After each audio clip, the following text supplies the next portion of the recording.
Hello, I'm Sunny Williams. I'm up here on the International Space Station. So this is Node 2. This is a really cool module. Of course, most of these modules you'll see they have 4 sides and they're put together. That way we could sort of work on a flat plane, either a wall, a floor, another wall, or the ceiling. But you know, again, all you have to do is turn yourself and your reference changes. The reason I'm bringing that up is because this is where 4 out of 6 of us sleep. And so people always ask about sleeping in space. Do you lie down? Are you in a bed? Not really, because it doesn't matter. You don't really have the sensation of lying down. You just sit in your sleeping bag. So here's one sleep station right here. I'm going in right now. You can follow me if you want. So I'm inside. It's sort of like a little phone booth, but it's pretty comfy. I've got a sleeping bag right here that we sleep in, so we don't have sort of like a little bit of a cover. We don't fly all over the place. But you know, you can sleep in any orientation. I have it sleeping, feeling like I'm standing up right now, but like you saw, I'm on the floor. But it doesn't matter if I turn over and I sleep upside down. I can't have it, I don't have any sensation in my head that tells me that I'm upside down, so it really doesn't matter. The sleep station is also like a little office. We've got a computer in here. As you can see, we've got a couple little toys. I've got some books. I've got some clothes and other things that make it sort of like home. I'm coming out.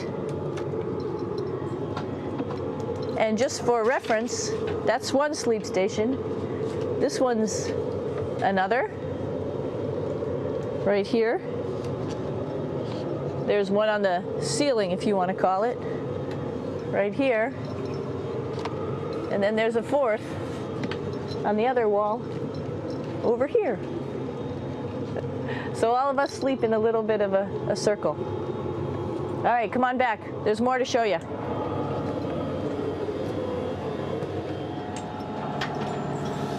I know that there's some questions about how to use the bathroom and how do you actually live in space like normal, like at home. I mentioned real quickly about getting up in the morning and brushing your teeth and washing your face. Well, how do you do that? Well, here is the bathroom essentially. You get up in the morning and we have a little kit and it has all the essential things that you need, like your toothbrush and toothpaste and brush. See how much better the brush makes my hair look? I'm just joking. It still stands up straight. It doesn't matter where you are. It's always going to stand up straight while you're up in space. A lot of people ask about toothbrush and toothpaste. So, luckily enough, toothpaste, you can do it upside right this way, is sticky, and so it sticks to your toothbrush. No problem. Another cool thing is that water sticks to your toothbrush too. If you can see it, I'll have some water come out. The water is pretty neat up in space. It'll stick to your toothbrush and it will make a big bubble. And that's just by surface tension. And then you can drink it. So a lot of people ask about what do you do with the toothpaste after you brush your teeth.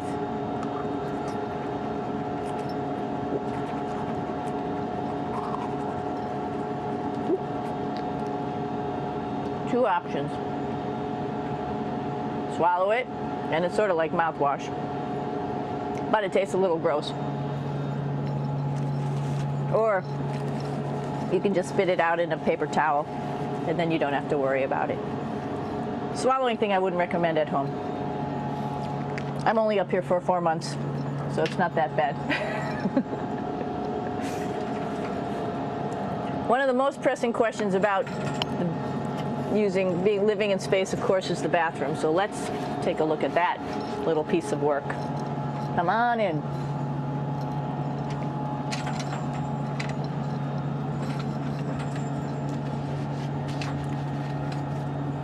Here we are at the throne. This is awesome. You might see the little You might have noticed the little moon on the outside. This is our orbital outhouse right here.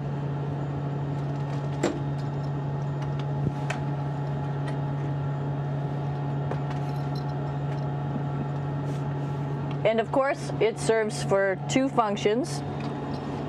Number two, right here. I'll show you. But you see it's pretty small, so you have to have pretty good aim, and you'll be ready to make sure things get let go the right direction. And it smells a little bit, so I'm closing it up. And that's of course for number two. And this guy right here is for number one. So they're sort of two slightly separate functions, but you can do a little, essentially both, by hanging on right here and doing number one and number two. I might add it's color coded, so you really don't get it mixed up, which is nice. This is yellows for number one. And also there's a selection of paper. People always ask about toilet paper. What do you do with toilet paper? What kind of toilet paper do you have? We have gloves, just because sometimes it does get messy. We have some Russian wipes, which are a little bit coarse if you like the coarse type of toilet paper. We have some nice tissues, which are nice and soft if you like soft toilet paper. We have Huggies, just for any cleanup. You know, we were all babies once, and this sort of helps. And then if things get really out of control, we have disinfectant wipes, just to make sure we clean up here. Because, you know, just like the water I showed you, the number one stuff can sort of go all over the place if you don't aim correctly. And did I mention both of these have a little bit of suction, so they should keep things going in the right direction. But like I said, sometimes things get a little out of control if you are out of control yourself flying around. So we have lots of protective stuff. And of course, you do have your privacy. There's a little door, so other people know that you're in there. Here's a pretty cool place. This is sort of like in your house where everybody meets in the morning. After you wash your face, brush your teeth, you want to find something for breakfast. And this is our kitchen. You might notice there's all sorts of foods here. It's like opening the refrigerator. You got all your different stuff that you want to have: drinks, meats, eggs, vegetables, cereals, bread, snacks. And that's a good place. That's where you find all the candy. Side dishes, and then some little power bars just in case. So we have all this type of food. Some of it is dehydrated, and so we have to hydrate it, fill it up with water. Some of it is already made, and then all we have to do is heat it up. So something like this, I'm pulling out barbecued beef brisket. Pretty yummy. Not only is this food made in the US, but we also have food here from Japan. We've got Russian food. As you can see, all these red containers are filled with food that's from Russia. And then we get some of our specialty stuff, some things that we like, some of our favorite stuff that your family can send up. In fact, I like fluffernutters, and so I got sent up some fluff so I could make my fluffernutter with peanut butter. So you have a lot of food up here, no problems. Now, I'm going to say where we are. So right now, we're in the Japanese laboratory. It's one laboratory out of many here on the International Space Station. It's actually on the left-hand side. If I was International Space Station and I was flying through space like this, my left hand would be where the Japanese laboratory is.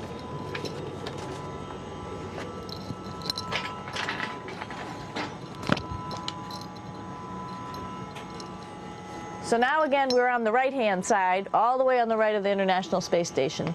This is Columbus, the European module. It has science experiments all over. You could see it looks a little bit crowded.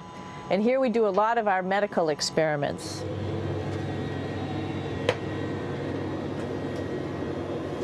Here we are in the U.S. laboratory. Again, this is a laboratory with science experiments on all of the walls here, all sorts of stuff that we do. And one of the things we also do is we exercise. We have some exercise equipment on board the space station. We need to do that because we lose bone density and muscle mass while we're up here, and that's a result of not having to fight against gravity. So how we keep ourselves in shape are with a bike, a treadmill, and a weightlifting machine. This is the bike. You notice the clip pedals? So all you need to do is actually clip your feet in, and then you can start pedaling. You don't need a seat because you don't sit down. Actually, I haven't sat down for 6 months now, so you don't need any type of seat. Just make sure you're held in with your pedals. You probably see that the bike bounces around a little bit. As I move it, it's not steady and held to the wall firmly. And the reason for that is the space station is pretty big. You saw that there's also solar arrays on the space station. If we start putting any forces into the space station, it's going to make those solar arrays bounce around a little bit. So to prevent that, the machines bounce around a little bit, move around a little bit, and that way we don't put any forces onto the structure of the spacecraft out to the solar arrays. All right, a little farther on. Come on.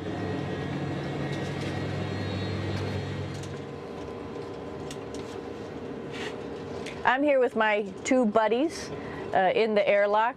Actually, these are two spacesuits that are ready, primed up to go outside, as we call it, to go do a spacewalk in case we have to do anything outside. Some of the things we do outside are just like inside, repairs. We have a lot of electrical boxes and machinery and solar arrays, in fact, that I talked about earlier, that are outside, and sometimes they don't work quite right. Remember, space is really cold and really hot, and it's also the vacuum of space with no pressure, and so some of the equipment doesn't work well all the time. So we might have to go out and do a spacewalk. Right behind me is actually the hatch that you go out into space, and right now we have it filled up with a couple other spacesuits because we've got 4 of them up here and some of our tools. But right behind here is the hatch in which you actually go right outside into the vacuum of space. The spacesuit is pretty big, as you can see. It's like being a football player. Part of the reason it's so big and bulky is because of this backside, this backpack. It's like going on a hike with a backpack, but the backpack and the suit weighs about 300 pounds. Luckily in space, nothing really weighs anything, so you don't feel that it's so heavy. But we need to have such a big suit because that guy back there is essentially the heart of the spacecraft. I call this actually a spacecraft. It has all the oxygen for you. It has all the carbon dioxide removal system for you. It also has a heating and cooling system to make sure to regulate our body temperatures while we're outside. It also has a computer, so it tells you on a display here if there's anything that's going wrong with the suit, if we're running out of oxygen, if we have too much carbon dioxide, or any type of electrical problem. So it's a pretty awesome little spacecraft, and actually got to go out, use my little spacecraft a couple times, and it worked like a charm. Lucky that it works very nice. You might want to see what the helmet looks like. It's pretty cool too. We don't usually go out like this, so you usually can see when the helmet's open. So you can see what it looks like inside. Somebody's little head would be inside of here. So you can see, you can turn your head all the way around while you're inside of there, but the helmet stays still. So that's determines how far you could see. And it's usually pretty sunny out there, so we have to wear our sunglasses, and this is our sunglasses right here, which make you look pretty cool.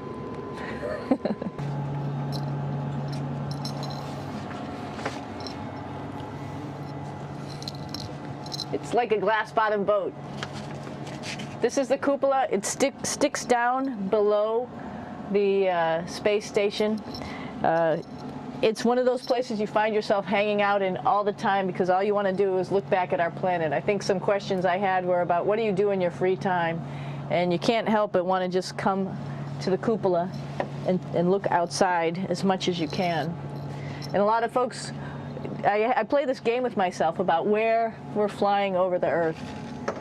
Try to come in here and just guess. After being here for a little while, you can sort of figure it out. You can tell different cloud types over different continents. You can tell different soil types over different continents. So let's see. And then, of course, there's a lot of ocean. So usually we're over the ocean at first glance. I will tell you in just a moment where we are.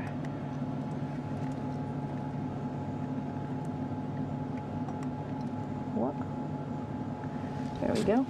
Oh, right now we are right over Africa. It's a little bit cloudy, as you can tell, but we're right over the continent of Africa. Hey, what's that? I think that's a Soyuz spacecraft. That's the spacecraft that's taken us home to planet Earth today. Oh my gosh. We might have to go take a look at that. That's pretty cool. It's a little bit smaller than the rest of the spacecraft, the space station, so you'll see if we go there, it'll be a little bit more crammed. But we're going, you can look all the way back to the back of the spacecraft, which is where the Russian segment is, and then you could look all the way forward to the front of the spacecraft, where the Japanese laboratory, the European laboratory, and the American laboratory are, and then back to the solar arrays where we started this morning when we were looking out the Japanese window.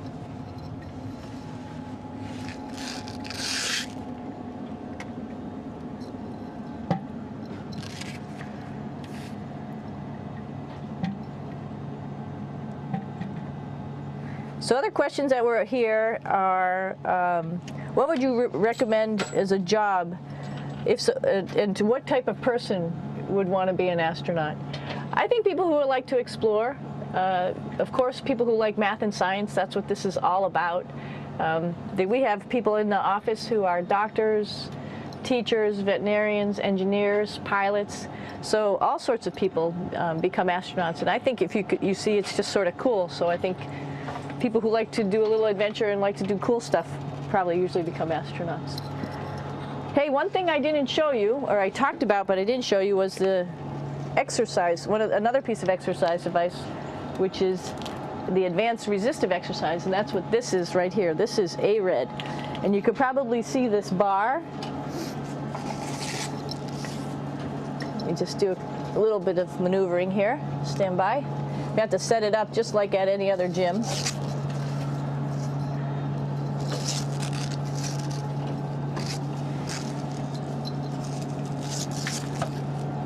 Hold on.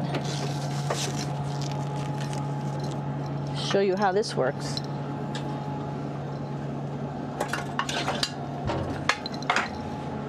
So you can see you can change your attitude just by going from one module to the next, going up from the cupola down here. This is what we call the ARED. And with this, you can lift weights based on vacuum in these cylinders, just like you do at home at a gym. For example, if I wanted to do a squat, I could do it like this. Oops. I just need some weight on this thing. I'm not lifting with anything, so it's too easy. One of the cool things you could do things that you can't do at home. For example, single leg squats with just one leg, because the other leg, you won't fall over. So all sorts of stuff. You can also do bench press. We have a bench that we could add on here, so you can work on your beach muscles.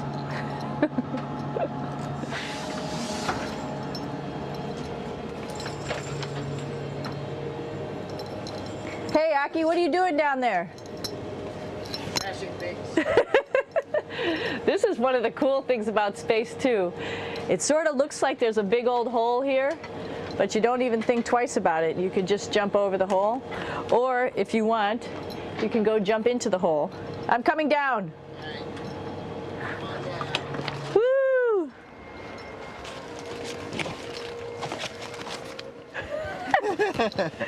Then you can come right back up again, like Superman. Woo!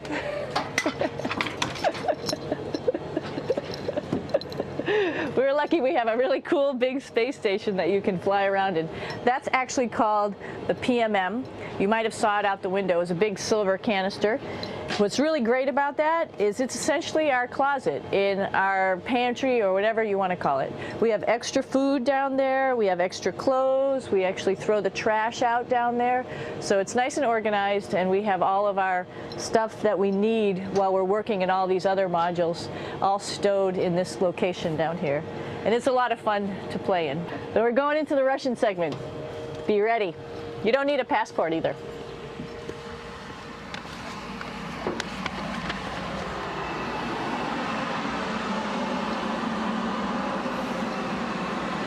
It goes a lot farther back than this. We'll go take a trip and say hello to the boys down there in just a minute. Well, let's do that first, actually, and then we'll go down to the Soyuz at the very end. This is Yevgeny. Hi. Doing a little tour.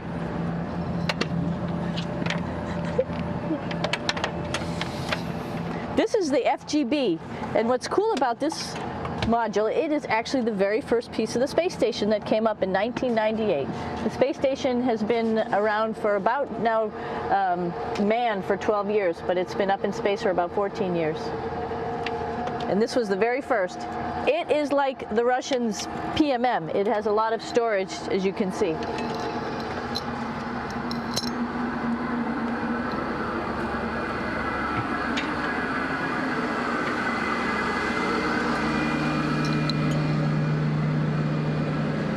Можно?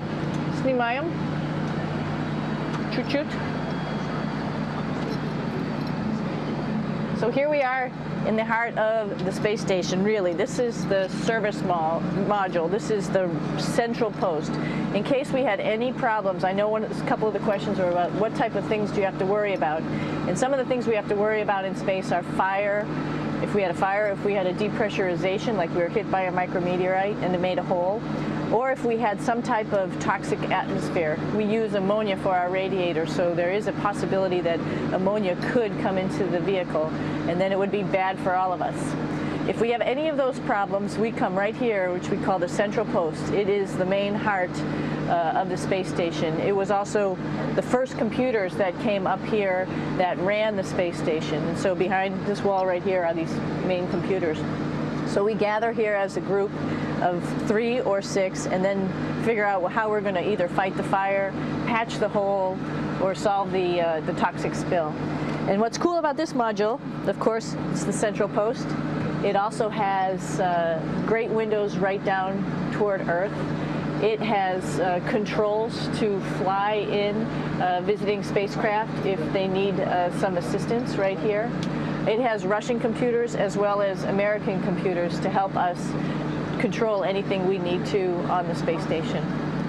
It's a couple of our crewmates back there, Oleg Novinsky on the right and Yuri Malenchenko on the left. And there's also a second bathroom here, which is really cool because 6 of us going to one bathroom is really tough. And so there's one bathroom here and one bathroom on the other side where I showed you.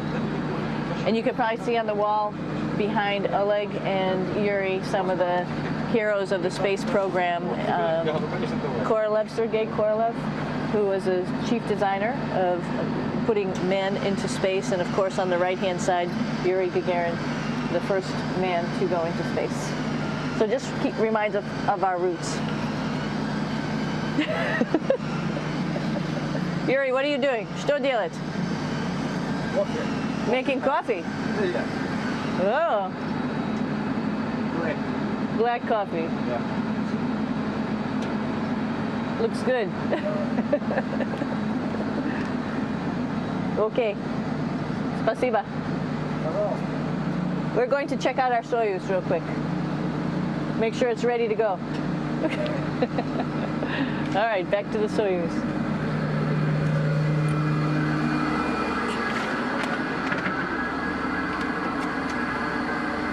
I'm going to stop here just for a quick second.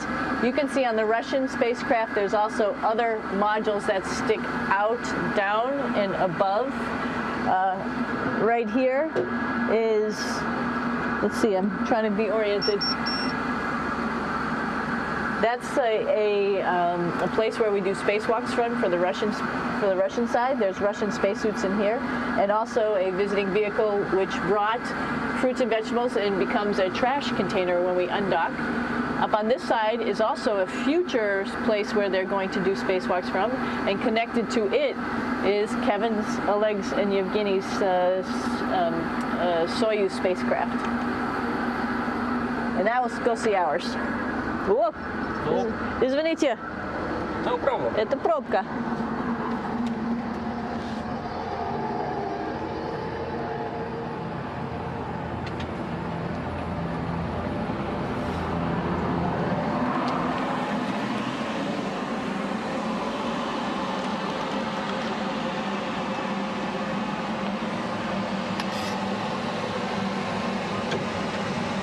Coming down. cone.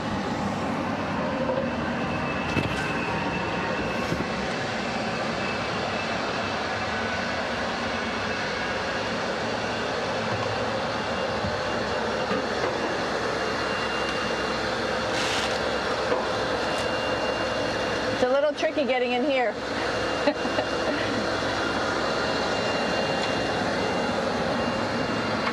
This is the docking probe right here, this big thing.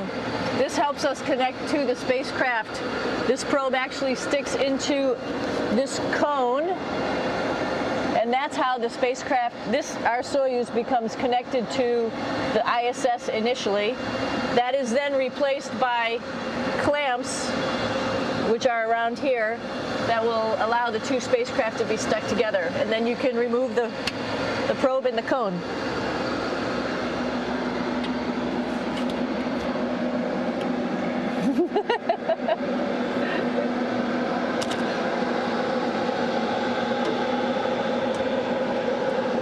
You okay? All right, so here we are in the Soyuz. This is what we call the BEO, the living compartment, bytovой отсек in Russian. It also has a little bathroom. It's not as good as the other bathrooms, so we try not to use it too much. It has drinking water in it if we need something to drink. And then, of course, it's filled up with a lot of cargo for us. Bringing up and also bringing back down. It has a second purpose when it comes back to Earth. It serves as a garbage container. During the descent, we'll get rid of this area right here, and everything that's in it will just burn up as it's coming into the atmosphere. So that way we can get rid of a little bit of trash. But the main area where we were on launch and where we are going to be on descent is down here, because we're not part of the trash. So we're in a safe place. So we're in the descent module, SA. It's a little small, but you can get in.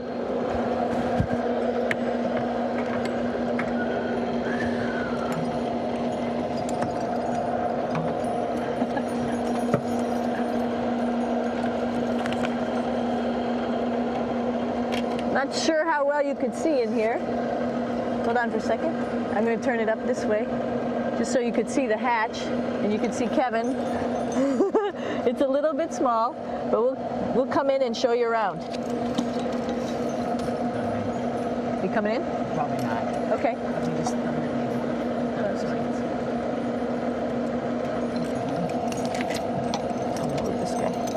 Got to move a couple things. We were just starting to get ready. We're preparing a couple days ago for our ride home. It's a little bit squishy, but everybody asks, how do you sit in the Soyuz? And you sort of sit in your seat like this. The seat is molded to your body, and so you can just sort of squish in here and be pretty relaxed. Everybody has a handmade seat for them. And then, of course, there's a control panel, and that's where we do most of our actions and work right here. There's hand controllers which you can fly the vehicle with, and there's a stick right here primarily used for communications when we're trying to talk to the ground. So 3 of us fit in here. Like I said, it's a little squishy, but somehow it seems like we all managed to get in here and fit pretty well, and it's a pretty safe ride home. You're probably wondering, what's all this junk behind us? Well, it's all of our parachute, first of all, and then it's all of our survival gear, just in case we end up landing in some strange place on the planet and nobody's there to rescue us right away. We have all sorts of survival gear with us, keeping us safe in here. So they've pretty much thought of everything. And we'll be home on the planet within the next 12 hours. Pretty shocking.